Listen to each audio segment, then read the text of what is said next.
Hello. Hello. Welcome, guys. Good to see you. Hey, Barb. Hey.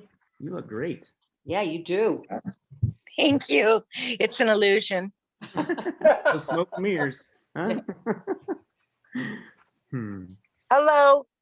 Hey. Hello. Hey, Jeanette. My goodness, it's been a long time. Glad you can join us. What's up? I'm still as crazy as I ever was. Not changing. I think we're all crazy right now, aren't we? Yes, true. Grand Central Parkway. Uh-huh. Is that Lizelle? I don't think so, Barb. I don't see her. Who is that? That That was is- it. Oh, go ahead. What? Who is that? That just. Oh, It should be Jeanette? mandatory that you say your name. That's me. first. I'm Jeanette, Jeanette. Jeanette Salvo. officially And known, AKA Miss New York. They call me. If you couldn't get Jeanette. that accent. I'm one of those extra people. They were a family camper, a family camper back 10 years ago. It's crazy. Yeah. And you know, I was just gonna say, I couldn't tell at all that you were from New York. Not at Can you all. tell? Some No, cousins. today my children does. Mhm. Who's that? It's Belinda. Oh, don't I talk to you enough? Get off here. That's my bestie. Hi, Barbara. How are you? Feel free to turn Who's your that? cameras on. Who said guys. hi to me? Blanca, Blanca, ¿qué tal, chica? ¿cómo está? Bien, Nice bien. meeting, talking to you. Ah, muchísimas gracias, señora. Love you. God Love bless you. Happy to be here. Happy to be here. We are happy Good. to see you, Barb. Thank you. Yeah, I know. A lot of What? people. You look marvelous, darling. Oh, honey, it's smoke and mirrors. But I got to tell you something. I grew up in Miami, right? Probably 90% of my friends there were Jewish. I'm not, but I could be by assimilation. But I got to tell you, all of my Jewish friends have the best expression for me in the last week. It's oy vey. There is no Oy better. vey. There is no better expression than oy vey. What? I'm grateful. I'm just grateful. Thank you all. Thank you all. Thank you for your love and prayers. And forget about me now. Let's talk about dentistry. This is important. Okay, yeah, let's go ahead and get started. It is 6 after. I just let one more person in, so I guess Joan, while I'm talking, can just keep an eye on that, and I'll do the same for you when you're talking. I'll keep this brief. I just want to remind everyone that this is recorded, so those who can't join us tonight, we can show it to them. Just keep that in mind. We'd love to see your faces, but if you don't want to be on camera, then just keep that in mind. Can I get a thumbs up for anybody who's new? I can't really see too many faces, but maybe even raise your hand. Do we have any new people that aren't with us? Oh, give me a thumbs down. Okay. That's not a bad thing, right? I see you, Desiree. Welcome. Nice to have you with us. Okay, well, real brief. I don't know if we have any new people on this call or not. I don't want to bore you guys, but I'm Eric Lowe, and I'm with Chess, and I have Joan Ward with me as well. And we've been providing patient education programming for about the last 12 years now. And you've probably recently seen, things going out through the Inspiration Foundation. And that's just it's a nonprofit arm that's with Chess. So we're all familiar faces here, and if you see something, just please welcome it in. It's the same good people, and we have a board that runs Inspiration separate, but Barb Force is actually on the board, so we got a friend here on the board for Inspiration. So, but we started with inhibitors, doing a lot of inhibitor support.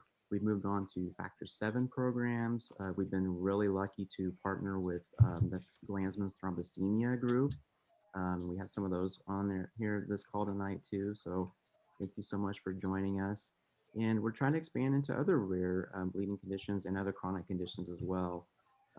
So that's just a little bit of brief history of who we are if you're not familiar with us at all. And you've probably seen the, oh, I can't, I was gonna screen share, but I don't wanna take Karen's presentation off, but you've all seen the agenda. We have lots of new programs coming up every Thursday night. We have a new webinar. Next week it's pain management by Angela Lamming. And the week after that, we have a kinesio tape by Dr. Zolonisti, I think it's a hard name to pronounce, but he goes by Dr. Z or the Hemodoc. And we used him one time last year, and he did different kinesio taping demonstrations. And if you join us for that call and you register soon enough, we'll send you a roll of tape out to your house, and you can do some of the tapings with him alongside, and he'll teach you how to tape up different joints if you have ankle issues, knee issues, whatever. And I think it was pretty well received last year. I'm kind of sad that I'm not actually going to be on that call this time. Yeah, make sure you sign up for that early so we can get that tape out to you. And the webinars just keep continuing on Thursday nights all the way through into June. And then fingers crossed, things are looking pretty positive.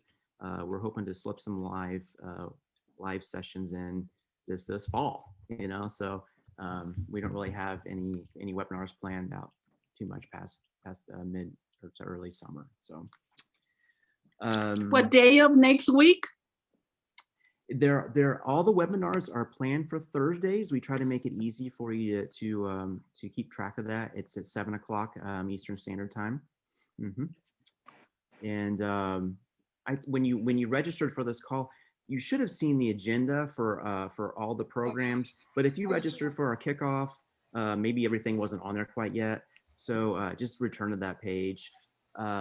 Actually, once Karen starts talking, I'll put that link in the chat too, so you have it. It'll take you to the direct link to that webpage to check them all out. Okay, and we're adding some. We're updating it towards the end too. So, and real quick, I'm going to hand it off to Joan in just a second because it's already 11 after. But if you're on this call, I applaud you. Dental is not to be messed with, and you probably realize that if you're on this call. I just want to give like a 1-minute quick testimonial. I know we all have our horror stories, and I'm not contesting anybody else's stories, but up until my mid-20s, early 20s, I really didn't take dental serious. My doctors told me to infuse before for my cleanings and whatnot. I never really felt it was important. I never had issues, but I had a standard cleaning when I was around 25.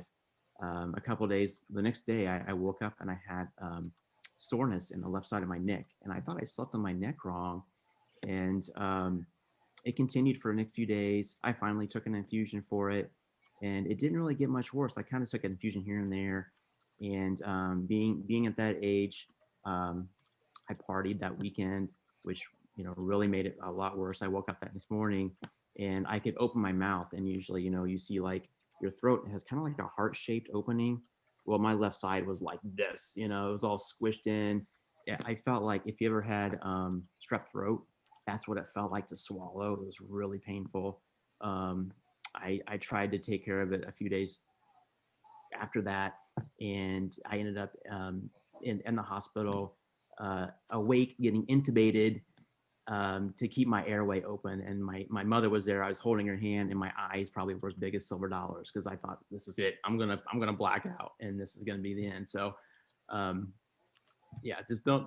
I now take it seriously. I follow my doctor's orders to do what they tell me to do, because you never know what can happen. That was just a standardized cleaning, So there's my little spiel.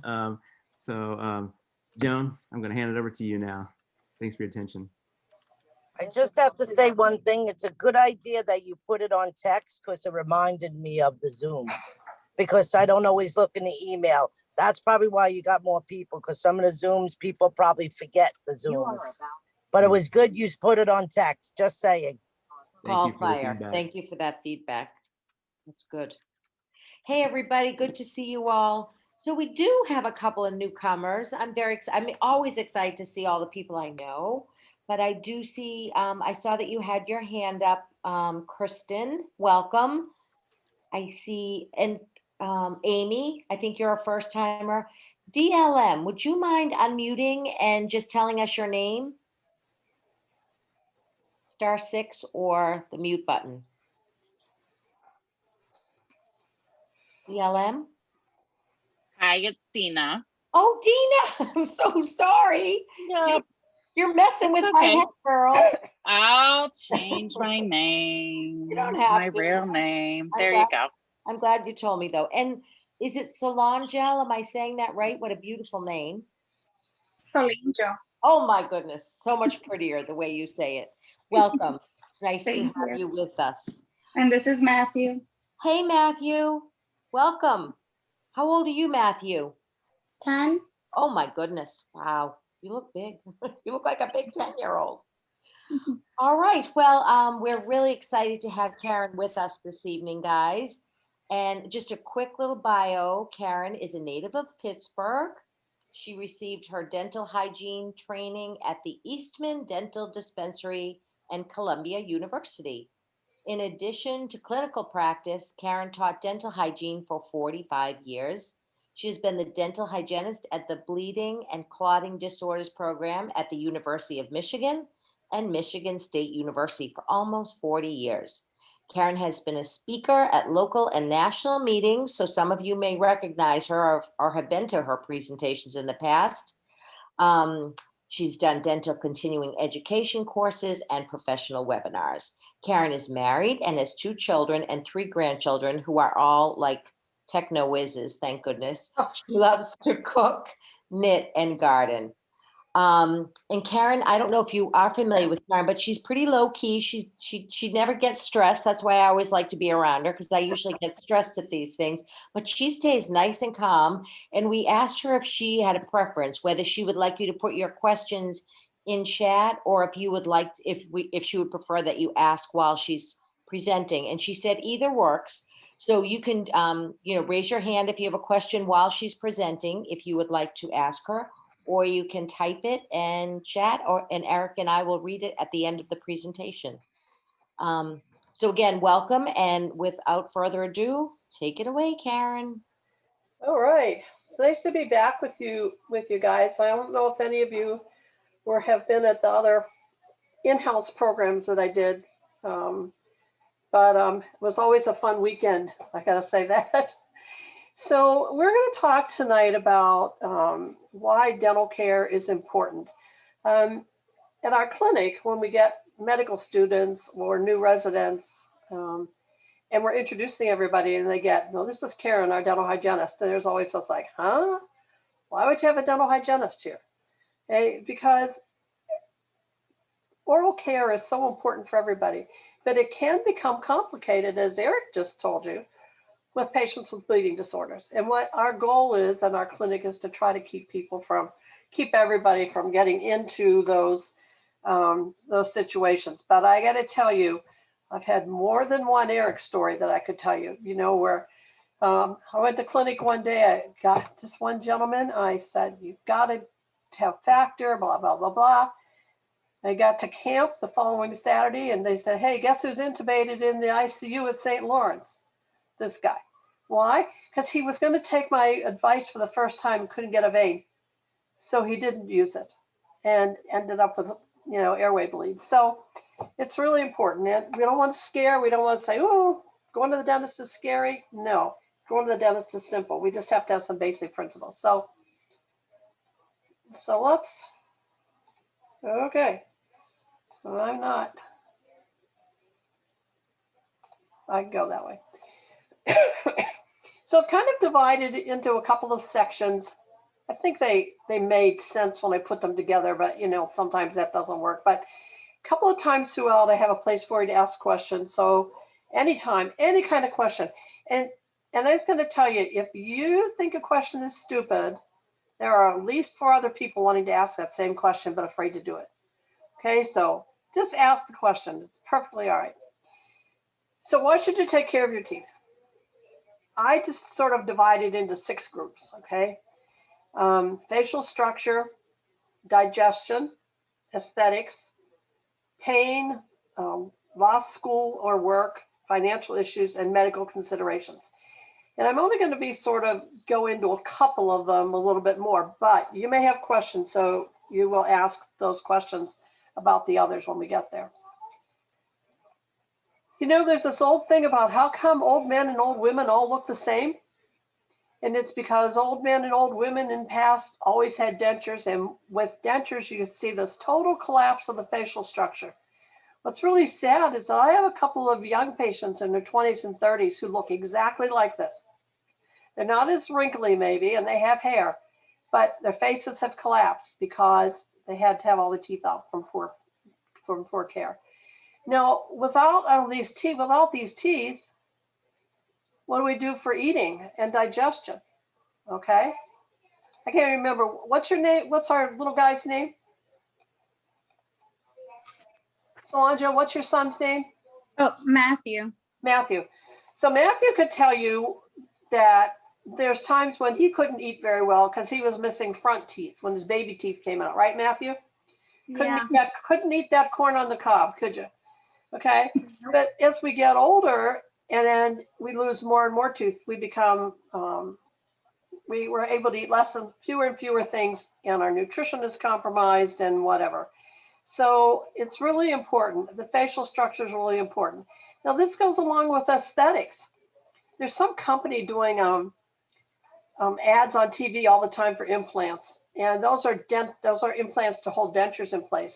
But they're really focusing on how people feel bad about themselves. They don't have good self-confidence because of the way they look and how they can make people look better. You know what? If you have a nice smile, if you're happy when you smile with your teeth, then you're going to be a lot, happier in everything you do. Excuse me, one sec. Oh, okay. So dental pain, I think, is the next best thing. And we're talking loss of work. Get up in the morning. Eric didn't go to work. I'm going to pick on you, Eric. Eric wouldn't have been able to go to work those days, okay? Loss of income. For a lot of people, if you don't go to work, there's loss of income. I worked for quite a few years. I was involved with a nonprofit, no fee for service clinic. And we had these wonderful patients, but they had 2 and 3 low paying jobs. And if they missed even, a couple of hours of work, they didn't get paid. Well, if you're in dental pain day after day after day, you're going to lose work. You're going to lose income. Kids miss school. Okay, kids miss school. And when they're in school, they're not learning because they can't absorb what's going on around them.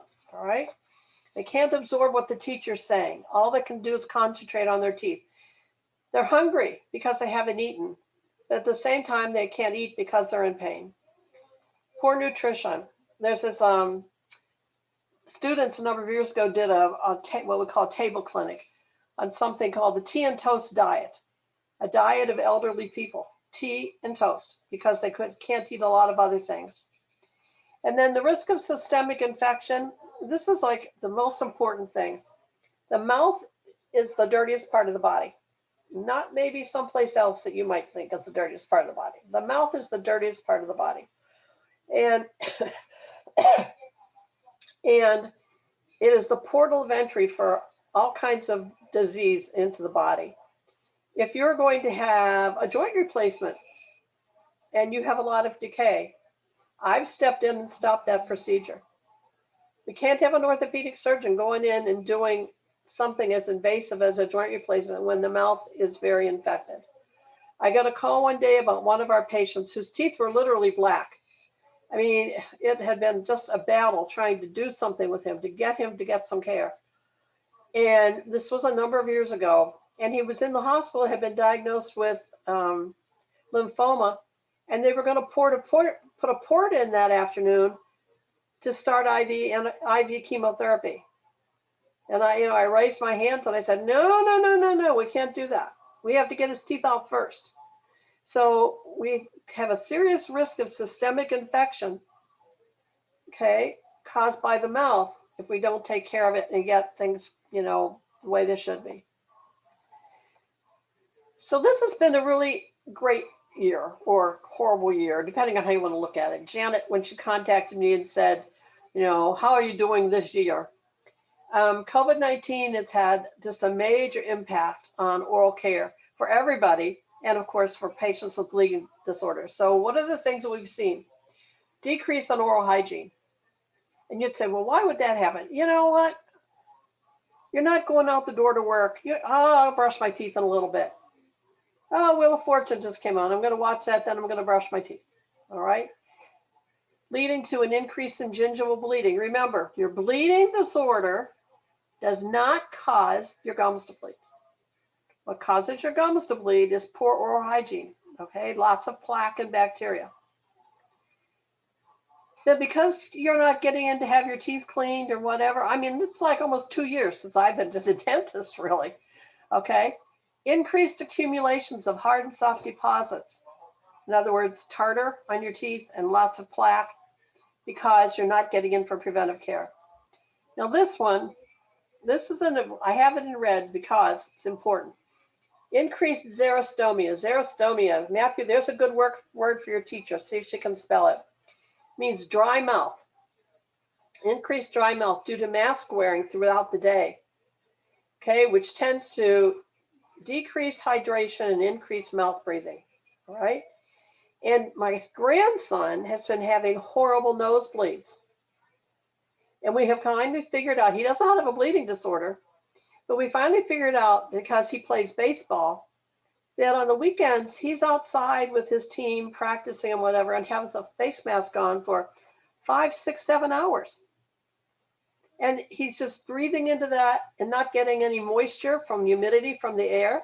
And his nose so dry that he's having terrible nosebleeds. So if you're wearing a face mask a lot, okay, take some time to take it off wherever you can now and then, and to get some nice moist air in there, or to use a nasal spray, just a saline nasal spray, okay, over the counter, just to keep the tissues in your nose moist. Then what about, we're seeing increased evidence of demineralization. What does that mean? It means the surface of the enamel is being damaged by the sugar and increased alcohol, increased sugar, increased sodas that people are drinking, because everybody's sitting at home. So, you may go out to lunch and have a soda with your lunch, come back to work, but now you're at home. You fill it up, drink it down, fill it up, drink it down. Okay, so we're seeing more decay and more breakdown of the tooth structure. And then an increased evidence of what's called wear facets and fractured teeth. These are stress marks on the teeth. Okay, you're not getting paid. How are you going to pay your mortgage? You don't have food. All your kids are at home. People, you're used to sending your kids out the door. My daughter has 3 kids, and she says, I'm looking for the day when I'm going to send them out the door to school, pour my coffee, get my book, and put my feet up. Okay? Because right now she's teaching all day. She's teaching school all day with her kids. And then the other day she's at work. So lots of people are noticing differences in increased amount of wear on their teeth, or they may be noticing tenderness here. If you palpate up here and what's called the temporomandibular joint, or you're opening and closing and maybe it's popping or cracking or snapping, that's all from just stress, grinding your teeth, stress, okay? Which a lot of people are experiencing today with COVID.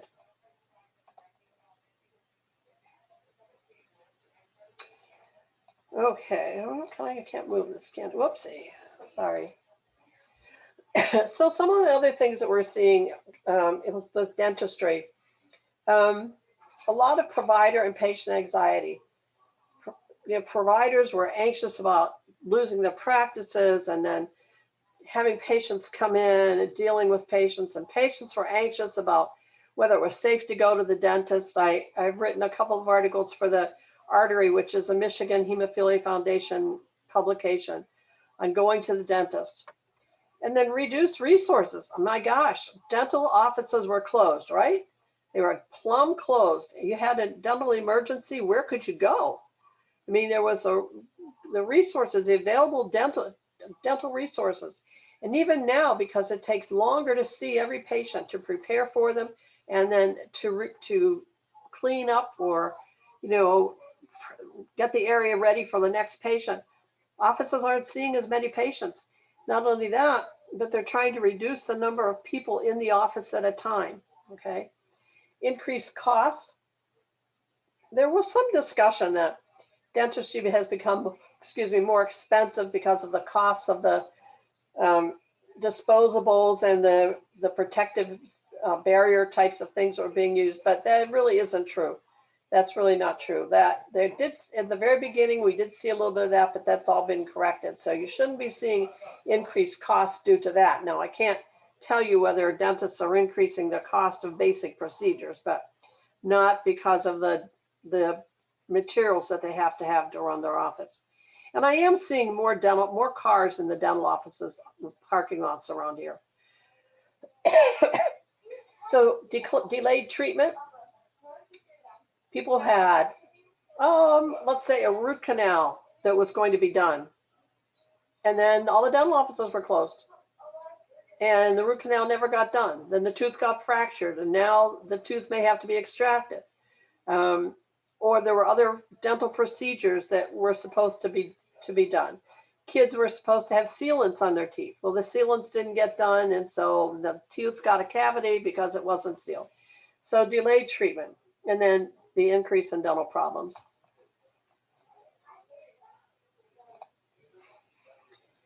So when you go to the dentist today, some things that may seem a little different to you.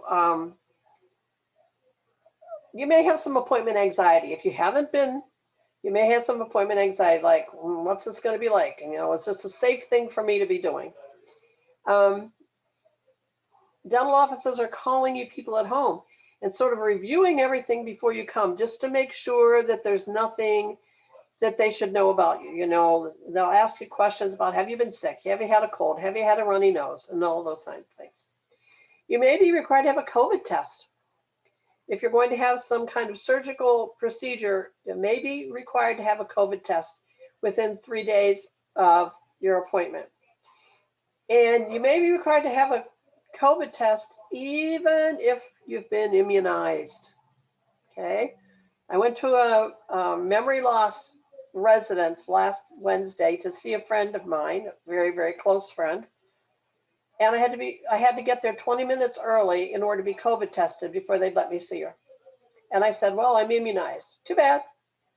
Got to be COVID tested. Okay. Now, here's the one thing about that, though. This is a little thing that's happened. Yesterday, I got an email from them telling me that I had been exposed to somebody who was COVID positive while I was there. Now, really, I was only with 2 people. The aide that brought my friend in and my friend. Other than that, I had to be 6 feet away from her and I couldn't touch her. I had to have my face mask on. I give up. The dental office may also ask that you limit the number of people you bring to the appointment. So, you know how you gather everybody up and say, now we're going to go see Dr. Jones today. And while I'm in there, you be good. You sit here in this waiting room and read those books, right? Do your homework, play your game, whatever. That doesn't work anymore. You can't bring them in. You may not even be allowed to be in there with your child or your parent or maybe somebody that you care for unless there are management issues. They want you to stay outside. I know that when my daughter takes her kids to the dentist, the kids they call out to the car to say they're ready for them. The kids go in and then Dr. Rice comes out with them to tell my daughter what she found.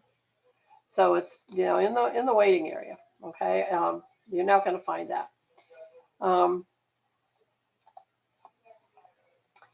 So then when you get there, you may have to call in. I was taking a walk with my husband yesterday, and he said, what are those signs in that new dental office parking lot? Sure enough, it said, call in when you get here. And it gave a number for people to call. So they don't want you to come into the dental office while you wait in your car. Let them know that you're there, and then they'll call and tell you to come in. Make sure you have a face mask. Okay. You may probably have your temperature taken. Probably be asked to use a antibacterial rinse for 30 seconds to a minute, depends on the kind they're using. And let me tell you, they're hydrogen peroxide based. They are horrible. They are horrible. Anybody done it? Joan, you're shaking your head. Have you done it? Yeah. I went on Monday. It was the worst. It was awful. The rinse was the worst. Yeah. Waiting rooms are cleared out. There's no chairs. There's no books to read, magazines, any of that. And everything is equipped. Like all the equipment's wrapped up. Okay. It's totally wrapped up. So that's what you're going to find when you go there. Now, the other things you're going to find is the hygienists are not going to be using power scalers. That's a scaler, had sort of a high-pitched sound and sprayed a lot of water in your mouth, and was pretty efficient at removing a lot of plaque and debris from your mouth. Also very efficient at removing stain, like tobacco stain. The hygienist probably want to polish your teeth. That's the part everybody liked best. You know, you'd say, oh, I had my teeth cleaned today. Yep. You know, and all they really wanted to focus on was having them polished because their teeth felt so clean afterwards. Not doing it because of splatter. Okay. They may be doing it with a toothbrush. All right. The other thing as a result of that is you may have stains on your teeth that don't come off. So you go in with that stain and it's still there when you leave because they can't get it. They can't use the power scaler and they can't polish it off. Okay. Then the dentists and hygienists are probably not using compressed air or water to rinse or dry your teeth because of aerosol. And this is creating a little bit of problem for the orthodontists because in order to get those brackets to stick on the teeth, they have to dry the teeth really, really, really well. And if they can't do it, I understand there's some problems, more problems with the brackets coming off during ortho treatment. And the same thing like if you're having veneers, you know, a new facing put on your tooth, that has to be dried very, very well in order to be able to get it to bond on. So I think they're doing less of those.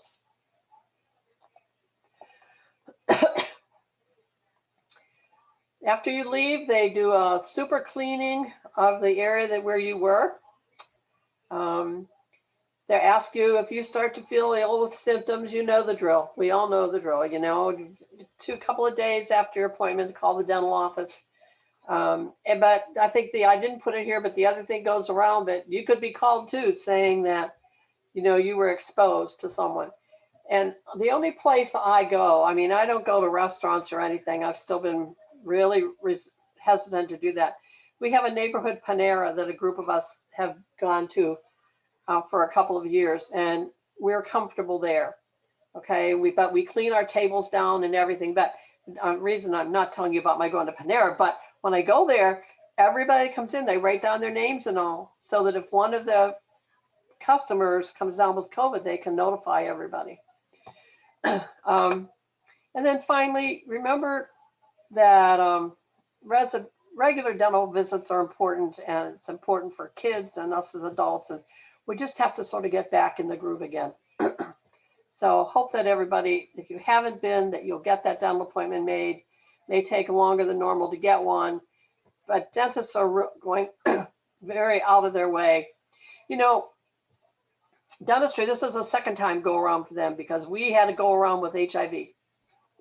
Okay, most of you won't remember, you're not old enough to remember, or we're not maybe involved, but you know, there was an oral surgeon in Florida, I believe it was, who was accused of transmitting HIV through dirty instruments and whatever to patients. And that was at the very beginning of the HIV crisis, and dentistry took off like, let me tell you, like crazy. And we wrapped everything, sprayed everything, covered ourselves, wore gloves, wore face masks, covered our hair, shields, the whole routine. So this is a redo for us. This isn't something new for us, okay?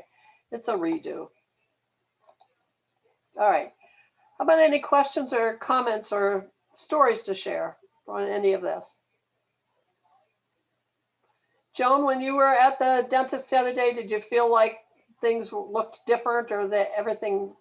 It's funny, Karen, I have very poor teeth and gums. So I've been going since June.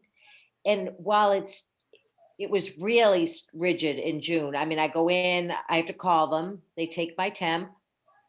You're right, the cleaning is like, they do get in, like not the way she typically does. She doesn't polish my teeth. Um, but it's very different, but I'm just always so grateful to have it done. It always feels so good. But you're right, it's totally different than Yeah, I remember it. Yeah. yeah. Anybody else? Matthew, have you been to the dentist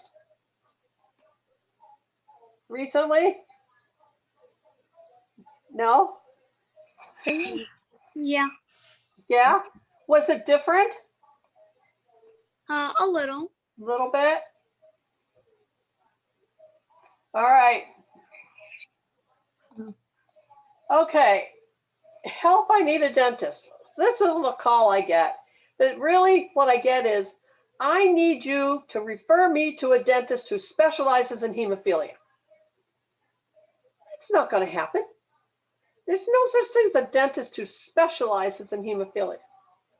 Now, I keep very complete lists of every dentist that the patients that I see in our clinics go to. So if you came in and I saw you in our clinic, or if I called you and was doing, now I'm doing phone visits, I will always say, would you please tell me who your dentist is? Sometimes people are hesitant and they'll say, I don't want to call them. I said, I just like to know the dentist that patients are going to, because if there's another person in your area looking for a dentist, I might be able to give them the name. And people are good about sharing. Dental school, it's 4 years of cram. There's so much information. University of Michigan Dental School is the leading dental school in the country. And I've sat through the lectures on hematology given by hematologists in our hemophilia clinic. It's 4 hours. Everything those dental students could possibly need to know about coagulation, anticoagulation, blood disorders, whatever. It's not enough to make anybody a specialist in hemophilia. Here's what I tell people. You are the specialist. You need to be prepared when you go to the dentist, okay, to provide them with the basic information that they need. Now, you may want to, like if it's the first time you're going to a dentist, you might want a letter from the clinic with a sort of, because it completely numbs it out and makes it feel like if anybody you might want a letter from us to give to your dentist that sort of introduces you and tells them what basic things can happen or he can take care of.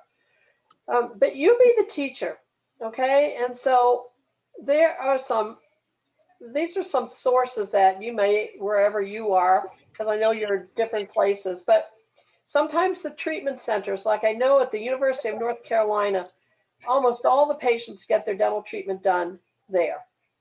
In Arizona, at the National Hemophilia meeting a few years ago, there was someone from Arizona, and they have an enormous dental clinic associated with the treatment center.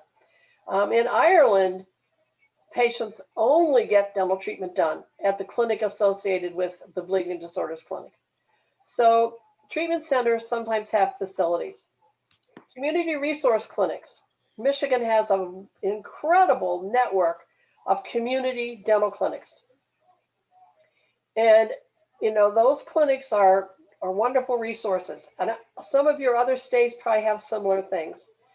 Schools of dentistry and dental hygiene, and community college dental hygiene programs, because many of those participate in insurance programs, including Medicaid. And they're good resources because the community dentists are involved with those programs. And so they're good resources for you to finding a dentist. If you're in the military clinic, of course. And then the community dentists, family dentist, pediatric, orthodontist, periodontist, oral surgeon, those are all dentists that you'll probably need to see at some point in your life. And some of them, like for instance, oral surgery is sometimes better handled at the hospital dental clinic if you have one. But you know, hospital dental clinics are few and far between.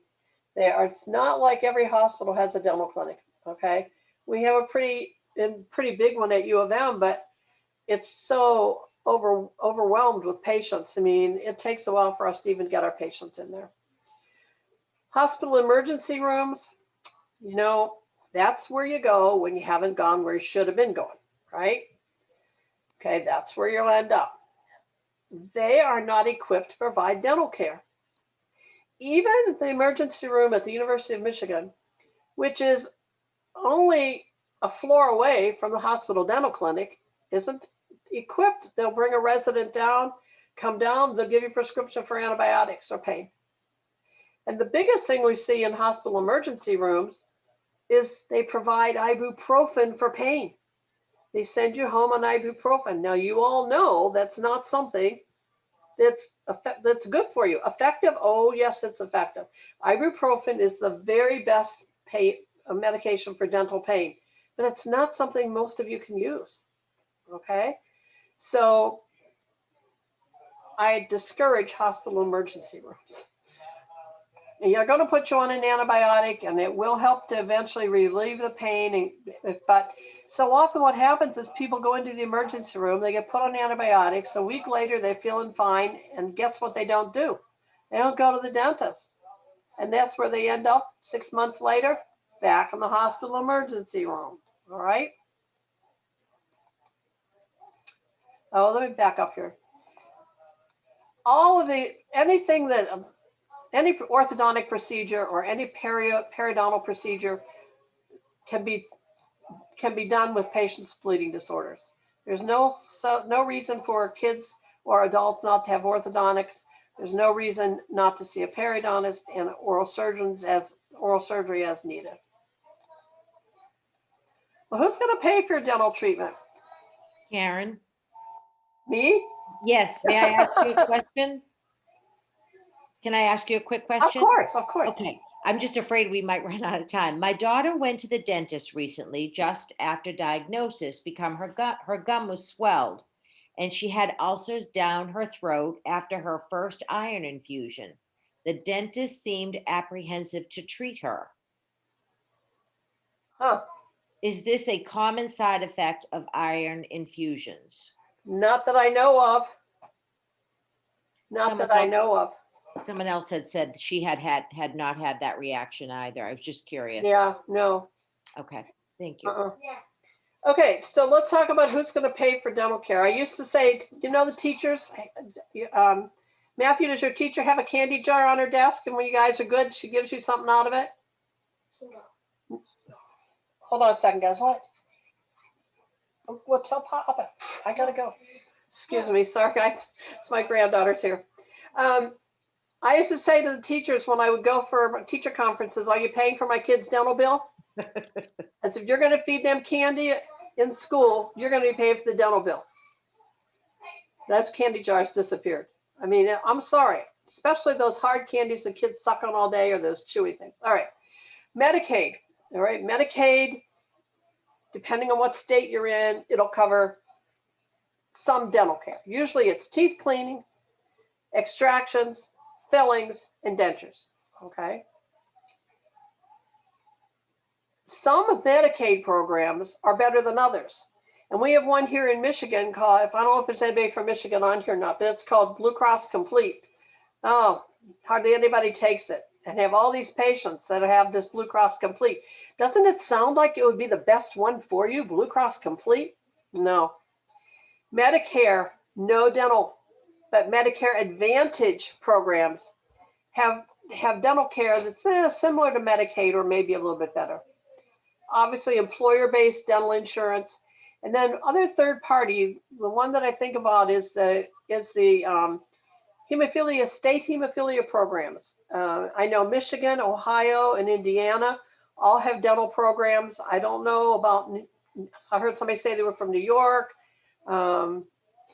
Connecticut, Massachusetts. I don't know what your other hemophilia programs have, but if you've got Medicaid and you need some other dental treatment that's not covered, or your copay is high, or the dental treatment you need is going to exceed your copay, contact your local hemophilia programs and see if they have any kind of a dental program or a dental supplemental dental fund that they can help you with. A lot of the areas are using their 340B monies, okay, to provide some other dental care. So now, is your dental treatment determined by your diagnosis? Absolutely should not be. Okay, you shouldn't say, well, because I have Glanzmann's, I can't have this, or because I have von Willebrand's type 1C, I can't have that. You can have dental treatment. There's no such thing as not being able to have full scope of dental treatment. It just has to be managed correctly, okay? So I've broken this into a couple of groups. So asymptomatic carriers. No treatments needed for most dental procedures. Why do I have a question mark there? I'll tell you why. Because it isn't always true, especially when we're dealing with mucous membrane. So, for instance, you're an asymptomatic carrier, you don't have any problems, it may be a little longer menstrual period, but nothing really significant, okay? You have scaling and root planing at the periodontist's office, and 2 days later, we still got bleeding. Is it the periodontist's fault? No, it's because you are a carrier, okay? And you probably needed to have some treatment.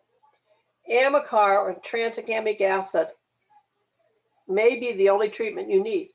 But if you're asymptomatic, you've never had any problems, or maybe you've never, you don't have any kids, you're not married, your mother always told you had this, oh, you're a carrier, but you're not the kind that gives it to somebody and everything. And then all of a sudden you have something, you don't have any experience to know, okay? So asymptomatic carriers may need something, they need some support.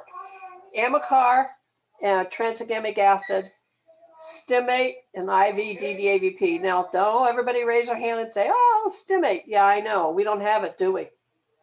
No Stimate. And they're talking now 2023 before we get Stimate back. IV DDAVP we still have. Okay, but yeah, no Stimate. A lot of you missing your Stimate. My daughter uses Stimate. It's been hard for her not to have it. Symptomatic carriers. Stimate again. Some people with Stimate do very, very well with Stimate or IV DDAVP. Again, we don't have Stimate. So Amicar or tranexamic acid. And I should say Amicar, as you know, it's very, very expensive. Very, very, very expensive. Hemlibra. I don't know if we have any. Karen, Yeah.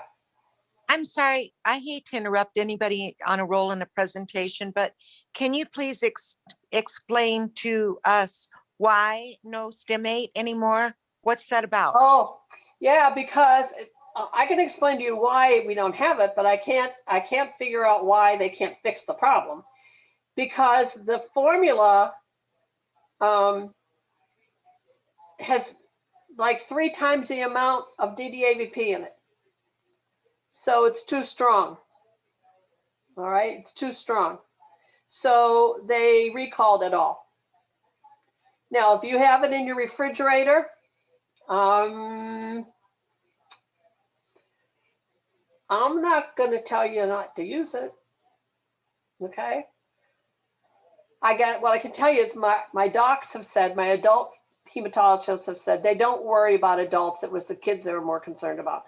But no, Stimate, that's why, because they found that the formula was too strong. It was improperly made. What I don't understand is why they can't just fix it. Why can't just make it with the right formula? And we were told 2021, then we were told 2022. And I think Steve at a meeting last week told us maybe 2023. So, if you're really concerned about if you have some that's affected and you do get our Lifelines publication, Lifelines for Health, the last issue that came out, there was a little article about it, and we had all the lot numbers listed there. If you have that in still at your house, you can check it there. So I'll try to see if I can send a link to you guys too, if you really want. Sorry. Heme Libra. I don't know if anybody using Heme Libra. It's one of the new. Eric, are you using Heme Libra? Well, I don't want to ask your personal question like that. Okay, no. Okay, well, Heme Libra is some symptomatic carriers. If I should say symptomatic carriers or a woman with hemophilia, true hemophilia, might be using Heme Libra, might be using Factor. I have some patients that are symptomatic carriers who use Factor for dental extractions or periodontal treatment, stuff like that. You may need a stent. A stent is a plastic appliance that we put a coagulating agent in that snaps down over, like if you have a tooth out, fills in that space, puts pressure on it with the clotting factor. And then fibrin glue. Fibrin glue is great. The problem with fibrin glue is it's incredibly expensive. So a lot of private practice oral surgeons won't carry it in their office. They said, they said it'll cost them $10,000 and they may have 1 or 2 patients a year that would use it. So you don't find a lot of fibrin glue used out in private practice. If you have a platelet disorder, like I'm just focusing on platelet storage pool because it's one of the more common rare bleeding disorders. Amicar, tranexamic acid, stimate again, IV DDAVP or platelets. And then the Glanzmann's patients, Amicar, tranexamic acid, and recombinant factor 7A and platelets. So these are all the things we have, and it just requires a plan between you and the dentist and the hematologist and probably the nurse at your bleeding disorder center. And the thing I got to stress about this is this isn't something that can be done on Wednesday for Thursday's appointment. Okay, this takes planning.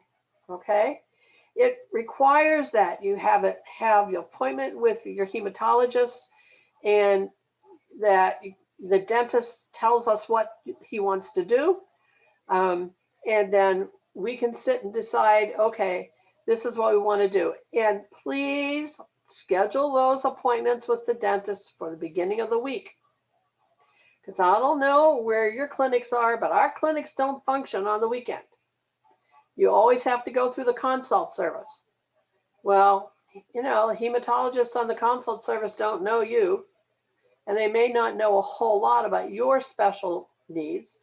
So we ask, we say, always have your dental, now not a routine filling or routine cleaning, but any kind of specialized dental appointment that you're going to have. Let's do it at the beginning of the week so that we're there to help you the rest of the week if you need something. All right?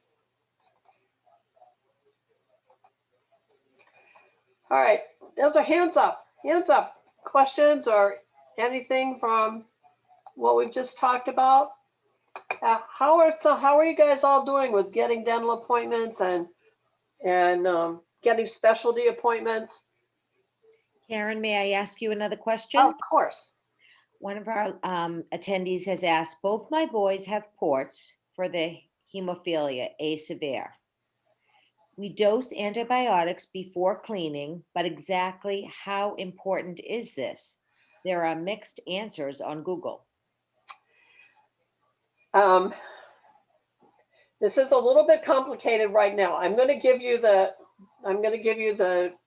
correct textbook answer, and that answer is that according to the Medical Advisory Committee, MASAC guidelines, National Hemophilia Foundation, antibiotics are required. 1 dose of antibiotics an hour before the dental appointment.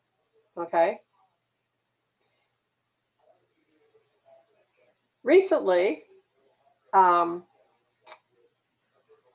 what's his name? Who's the executive director of National? Fauci? No, National Hemophilia. Len. Len, thank you.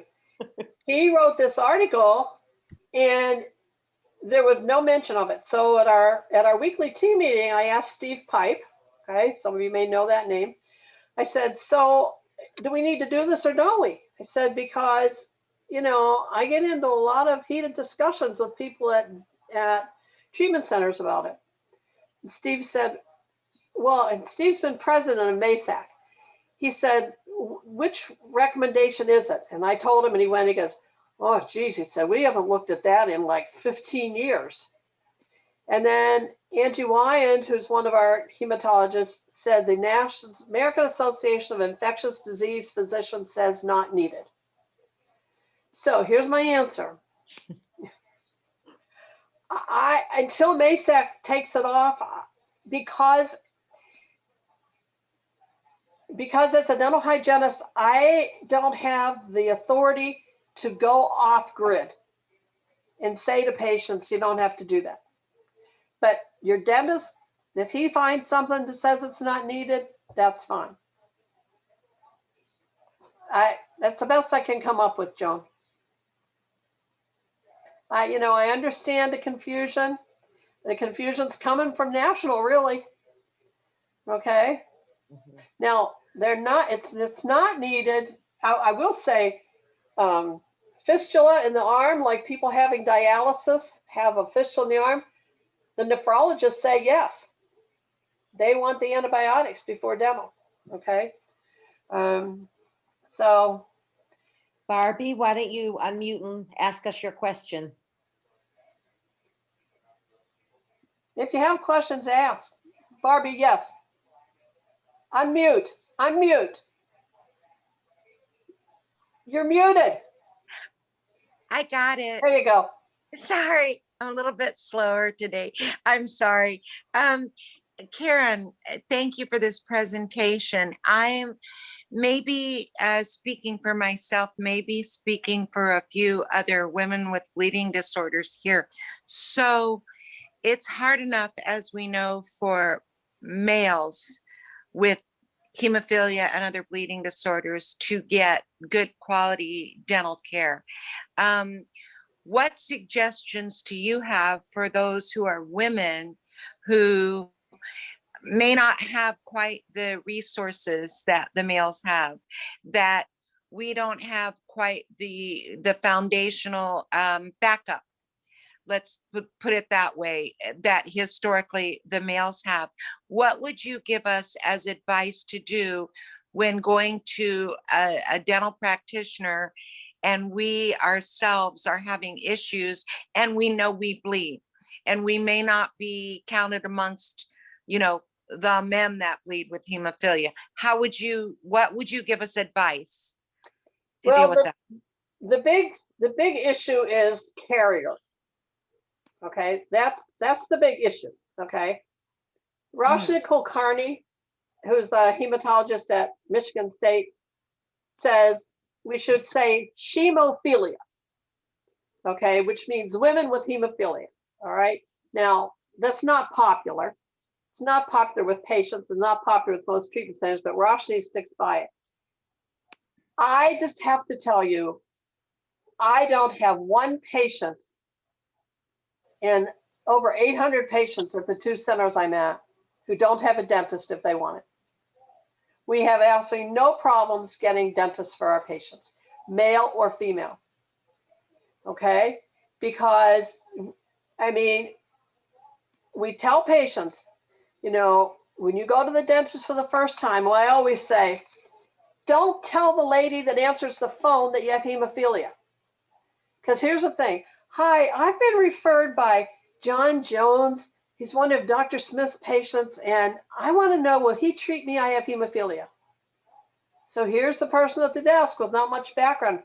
Oh, well, I don't think we have any hemophilia patients in our practice. Probably not. All right. You're making an appointment. Hi, my name is Barbie, and I want to set up an appointment with Dr. Jones.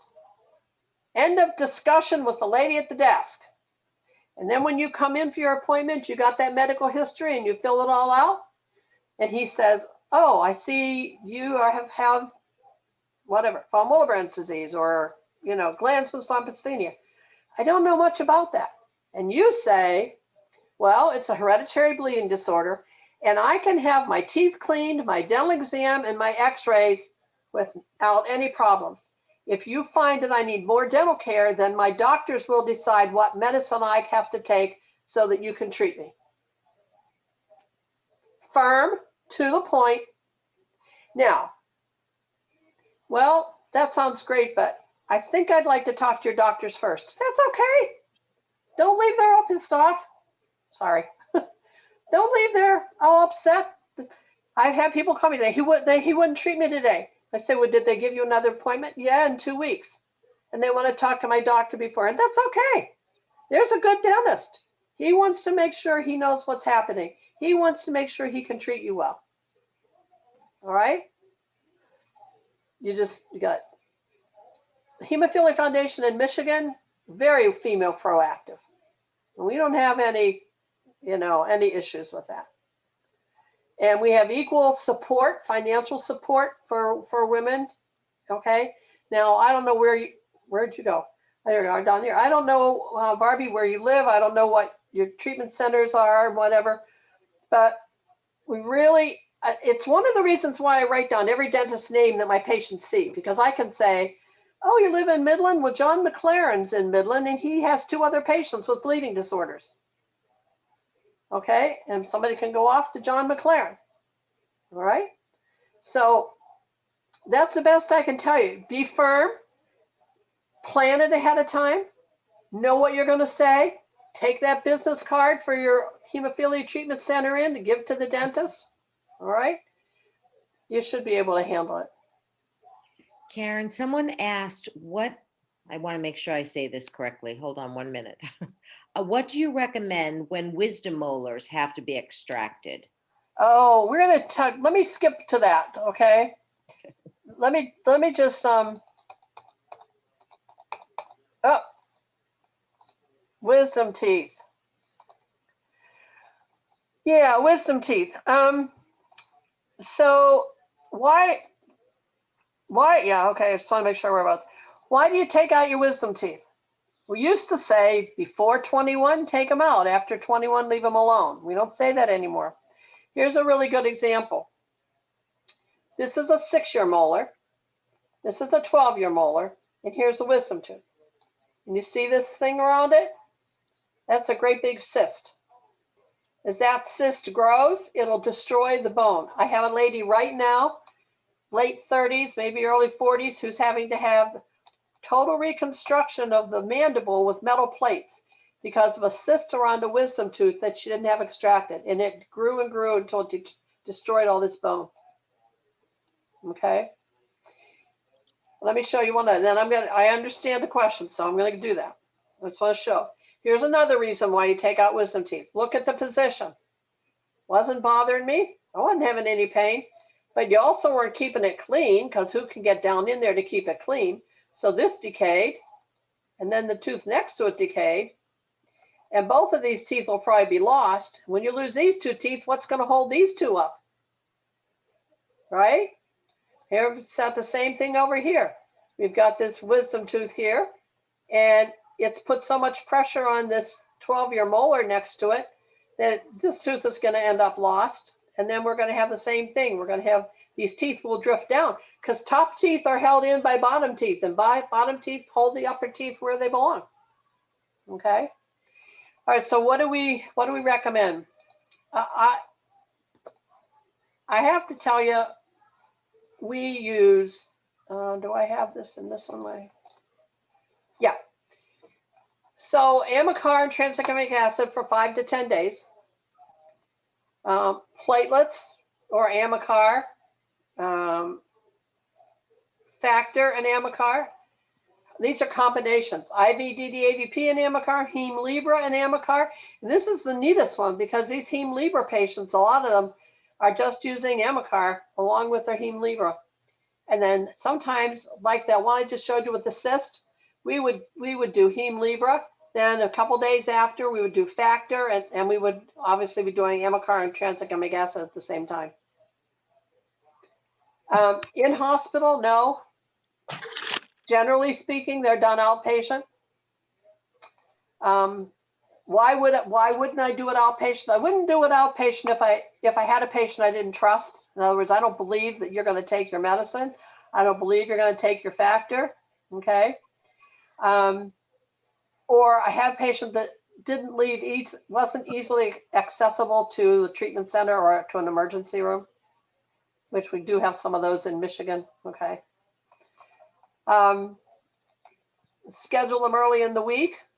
Stop smoking at least 4 weeks in advance because remember, smoking's a vasoconstrictor. It makes the blood vessels tight. What's the main cause of pain after wisdom teeth? Dry socket. What causes dry socket? No blood in the socket, in the area where the tooth was. Why isn't it there if you're a smoker? Because you squinched up all those blood vessels. All right. Antibacterial mouth rinse. No NSAIDs. No NSAIDs. Okay. Long-acting local anesthetics. There's a readily available. They're not a weird thing, but they give about 8 to 9 hours of local anesthesia, which is great because it gives you time to get a dose of pain meds in there and working. So long-acting local anesthesia, lots of ice and head elevated. Notice, don't lay flat. We take wisdom teeth out. We take them out all the time in our centers. And especially like starting in like April or May, with all the students coming home from college or the seniors that want to get them out before they go back to school. We'll be busy. Yeah. And we do private practice oral surgeons as well as the hospital clinic. Some people just feel better coming into the hospital clinic and having it done, but we don't admit them afterwards. They go home. Yeah. Did you think I'd answered the question, Joan? How about the person that asked it? Do you feel like that was sufficient? Did it make sense to you? I forget who it was. Forgive me.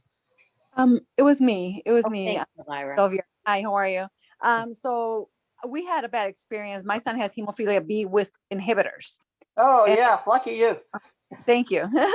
And we did everything correct. We had the plan, the hematologist talked to the dentist, et cetera, et cetera. The surgery went great.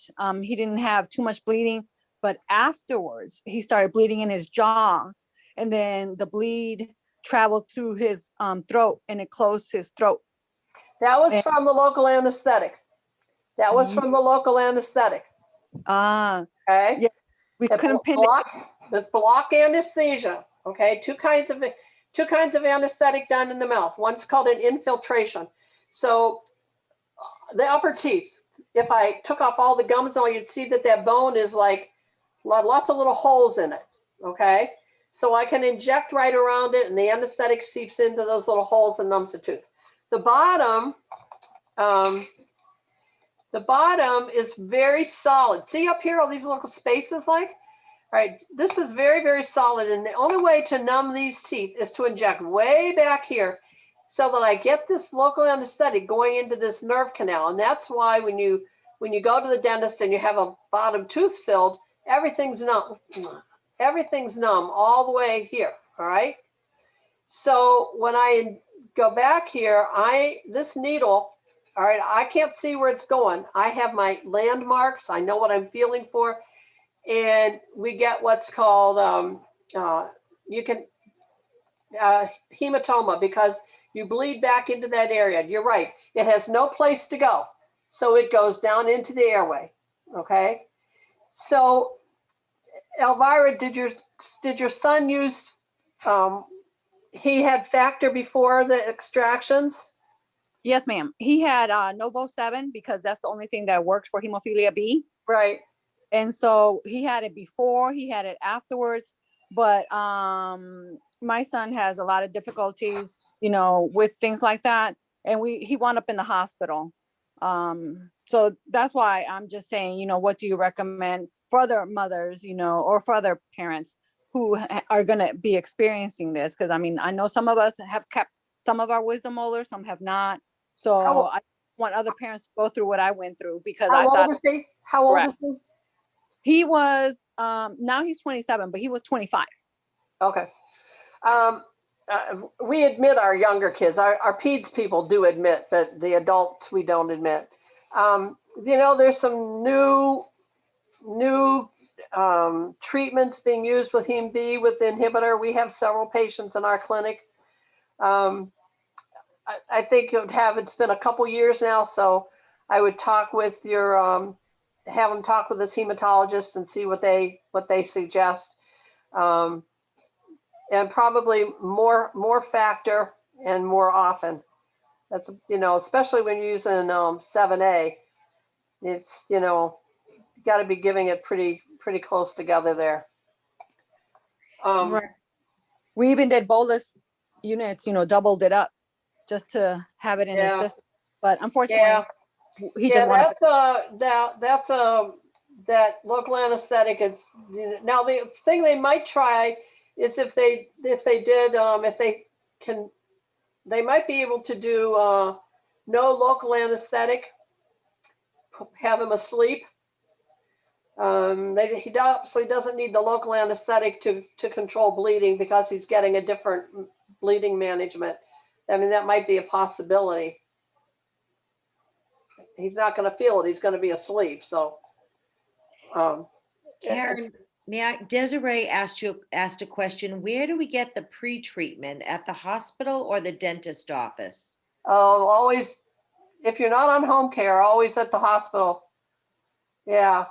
It'd be in the infusion clinic. Yeah. Or sometimes like Home Med, which is our in-hospital home care company, will come to the patient's house and infuse them, or they will come to oral surgery and infuse them there, the oral surgeons. Okay, so that's something to work out. Yeah. Does that make sense, Desiree? Does that answer your question? So this is also recent for us. And I know when I was talking to our dentist office, she was asking me questions that I couldn't answer. And then when I called the hematology clinic that we go to for my daughter, is at Hasbro. It's a children's hospital. And they were telling us a little bit about how Novo 7 works. She hasn't needed it yet. She's had a transfusion. She's had some iron infusions. She went into anaphylactic shock with the iron infusion. And so we've been dealing with all the complications from that. So we haven't really gotten into a lot of the details of like, well, what do we do with just a regular dentist appointment? Like what order do we do things as far as like coordinating? But she told me that it lasts for 2 hours in your body. So I was just thinking like, do we go to the clinic and they infuse her and then we drive over to, the other end of the state and we have her, Where do you live? What state are you in? I'm in Rhode Island. So luckily, like you can drive across Rhode Island in an hour, but it's like those little logistics that are. How old is she? She's 12 and she was just recently diagnosed in with Lanzmann's. What is it? What does she have? Factor 7. Oh, factor 7. Oh, well, factor 7 for regular dental appointments, we wouldn't be treating her. I mean, you would give her factor 7 for, obviously she's 12 and she was just diagnosed. So she obviously, I'm not saying that she doesn't have it. I'm just saying it's not like, severe, because you would have picked something up a long time ago. Okay. There's probably, I would, for routine dental care, we would not treat her. There'd be no reason to give her factor 7 for routine dental treatment. Now, if she was going to, depending on like, we might give her Amicar for certain things, but I mean, I would have an in-depth discussion about that with her hematologist. Okay. And, the other thing is to have your hematologist contact hematologist at another center. Like you can contact Steve Pipe or Jordan Shavit at U of M Mott Children's Hospital. They'd be happy to share. We have lots of factor 7 patients. Can you write those names in the chat, or what are the names you said? It's Steve Pipe, P-I-P-E. Steve Pipe. Mm-hmm. I'll just give you Steve's name. That's good enough. Okay. I mean, that's one of the things I think that's important with, like, for instance, it's not like we have 5,000 Glanzmann's patients rotating around our clinics, okay? So the physician, the hematologists who treat Glanzmann's patients need to be in touch with others that are learning to treat them, right? So that we get the best care. And if the hematologists at Rhode Island at the Children's Hospital don't have other little children with factor 7, or they don't have a lot of experience with dental things with them, have them, call CHOP in Philadelphia, Children's Hospital of Philadelphia, or Boston has an acronym, something like that. I mean, there's lots of facilities around where, it was interesting because we have this weekly hematology conference at noontime, and this past Wednesday, it rotates around in different topics. And Paula Backenstadt, who is our adult hematologist, did the whole thing on factor 7 this past Wednesday. So it was pretty good. I thought, I'll listen to this a little bit more. But, regular for routine dental care, we wouldn't be giving her anything. So it'd be more just for like, I didn't know, but when I was younger, when I had my wisdom teeth surgery, it was like the most horrendous experience. Well, the wisdom teeth surgery is going to be different too. And now we know that, like, now we know why, but until she was diagnosed, we didn't know that, that I had bleeding issues as well. Yeah. So it would be more if she needed to have a molar, if she had to have a tooth extracted or. Yeah. Okay. And we know so much more now than then. So. Okay. Thank you. Am I doing anywhere on time? What time does this end? Midnight or? Tomorrow. All right, I'm going to skip some stuff to go faster. I just want to mention electric toothbrushes, both the manual toothbrushes, and that electric toothbrush brushes a whole lot faster than you can. And this is out of date because it's now like 32,000 strokes per second. So we actually, we highly recommend electric toothbrushes. They're the best. For kids, I don't know.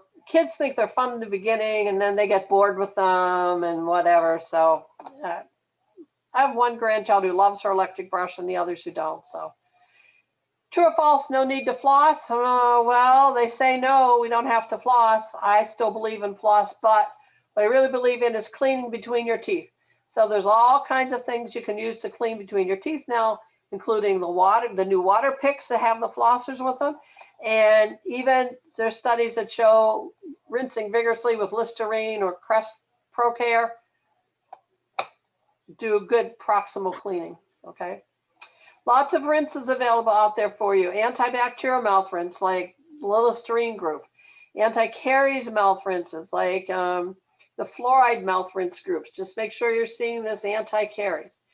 Hyposalivation control rinses for people whose mouths are dry. And you always want to look for the one that's alcohol-free. Chewing gum, okay? Chewing gum with xylitol. You want xylitol to be one of the first 3 ingredients, and these are just a few. It's not up to date. You can look at, if you go to Canada, you find that Trident all has xylitol in it, but we don't find that here. Okay, so xylitol is great. It protects the teeth against decay. And why chew gum? Because chewing gum will neutralize plaque acid. Xylitol and some of the other new gums that are out will help to remineralize the enamel, to clean away the food debris, and reduction of oral dryness. If your mouth is dry, there's 2 ways the mouth is dry. It's dry because the ability of the salivary glands to work has been decreased or interfered with. Generally, you only find that with radiation. All right, somebody's having radiation. If your mouth is dry because of meds, all the cardiac meds, all the blood pressure medications, all those things, okay, can cause dryness of the mouth. All the allergy stuff. Chew gum. Stimulate the salivary gland by chewing gum, okay? And chew a gum with xylitol. Remember, bacteria and sugar causes decay, so we've got the bacteria and sugar on one side, and on the other side, we've got saliva.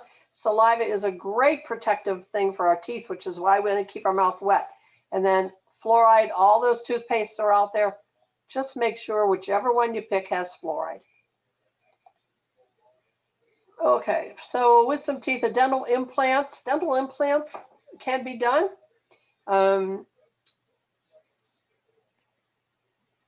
They're great, they're expensive, but there's no reason not to have a dental implant if you want it. Root canal, no problem with endodontics or root canals. Orthodontic treatment. Teeth bleaching, no problem there at all, because for the most part, it wouldn't require any kind of coagulation, because it's all external to the tooth. Veneers, having the veneers placed on your teeth, then soft tissue and bone grafts. And let me show you a soft tissue graft. So rationale for soft tissue grafts are to cover the exposed tooth root surface. I'll show you a picture. Make your mouth look better, prevent cavities, and eliminate sensitivity. So here's a patient. These are terrible pictures, but they're the best I could come up with. You see the recession here? You see the recession up here? And this is after a soft tissue graft, okay? So it looks better.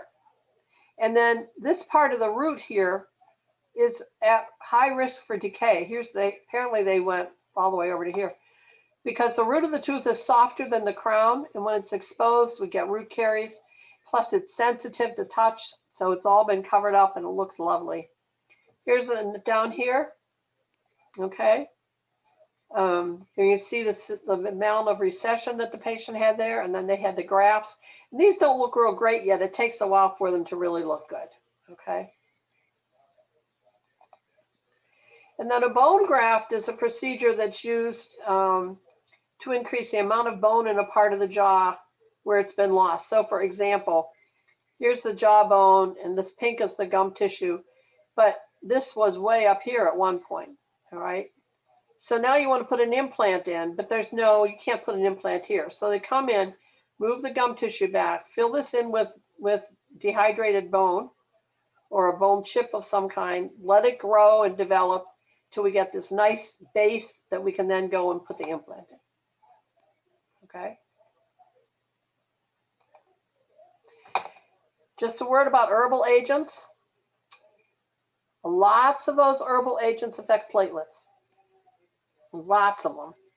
And so be very, very careful if your friend says to you, oh, you want to try such and such. Okay, so I've been seeing all these ads on TV for turmeric, big ads. Okay, so the physician assistant orthopedic suggested to my husband, because he has this arthritis, that it might be good for him to use turmeric as a supplement. Well, turmeric is an anticoagulant, and he already takes an anticoagulant. So this isn't a good thing for him. And it could cause, with platelet disorders, it could cause some problems. You can have increased menstrual bleeding with some, like ginger is one that can cause increased menstrual bleeding and increased bleeding at childbirth. And sometimes when we start taking these herbal agents, we confuse the picture. And is this increased bruising and bleeding an increase in your bleeding disorder? Probably not.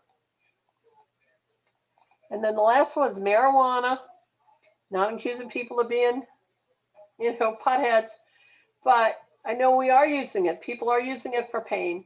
And it's really important to know that it can affect local anesthesia. If you're using marijuana, try to stay away from it for 24 hours before a dental appointment, and make sure you tell your dental provider, okay, that you've been using, all right? It's perfectly legal in a lot of states. I'm not at all being critical. I just want to make sure that, don't end up with trouble. And you notice in particular here, cannabis can cause an increased heart rate and other respiratory effects. And then when we give you epinephrine on top of it and local anesthetic, that can really make your heart beat crazy. So if I knew that you were using marijuana, I would use a local anesthetic without epinephrine in it, okay? So, and I'm gonna quit here, I think. Oh yeah, that's my blessing for you. How about some questions? We have any questions out there? I did see Belinda had a question about cavities. Belinda, you want to speak up? I was just wondering, because I always thought this growing up, that cavities, they're mostly caused from sugar, hard candy, or soda. Is that true? Yes, well, they're caused by bacteria. So sugar and bacteria form an acid. And then the acid basically causes decay. But yeah,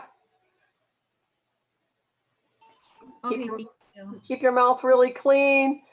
You know, I am not one of these idealists,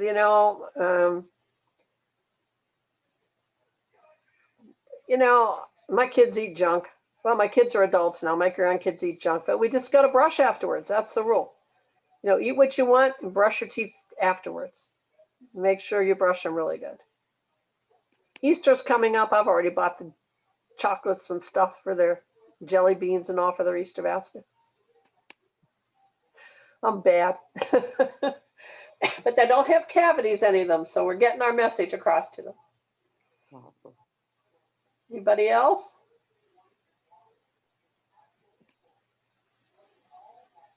Nope. Okay. Well, thank you very much, Karen. That was a fantastic presentation. I definitely learned quite a bit. We had some great questions too. I think that's always a good sign.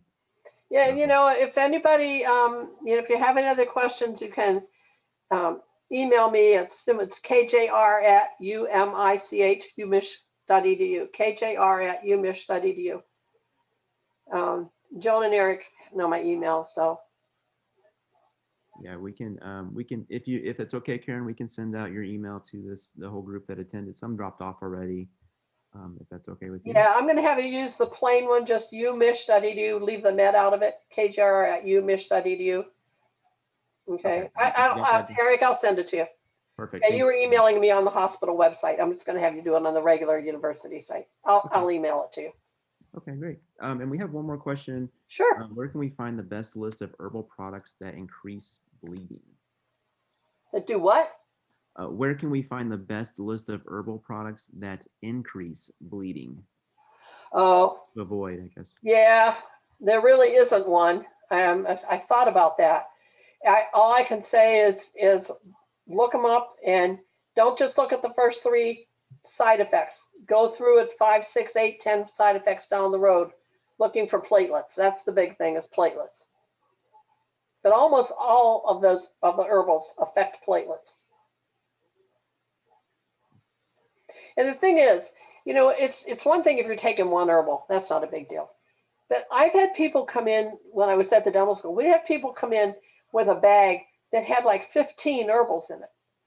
Well, when you start adding one, on top of the other, on top of the other, on top of the other, all of which have some platelet effects, that's when you're going to get into trouble. Well, thank you very much, Karen. Just a few quick reminders. I did put something in chat.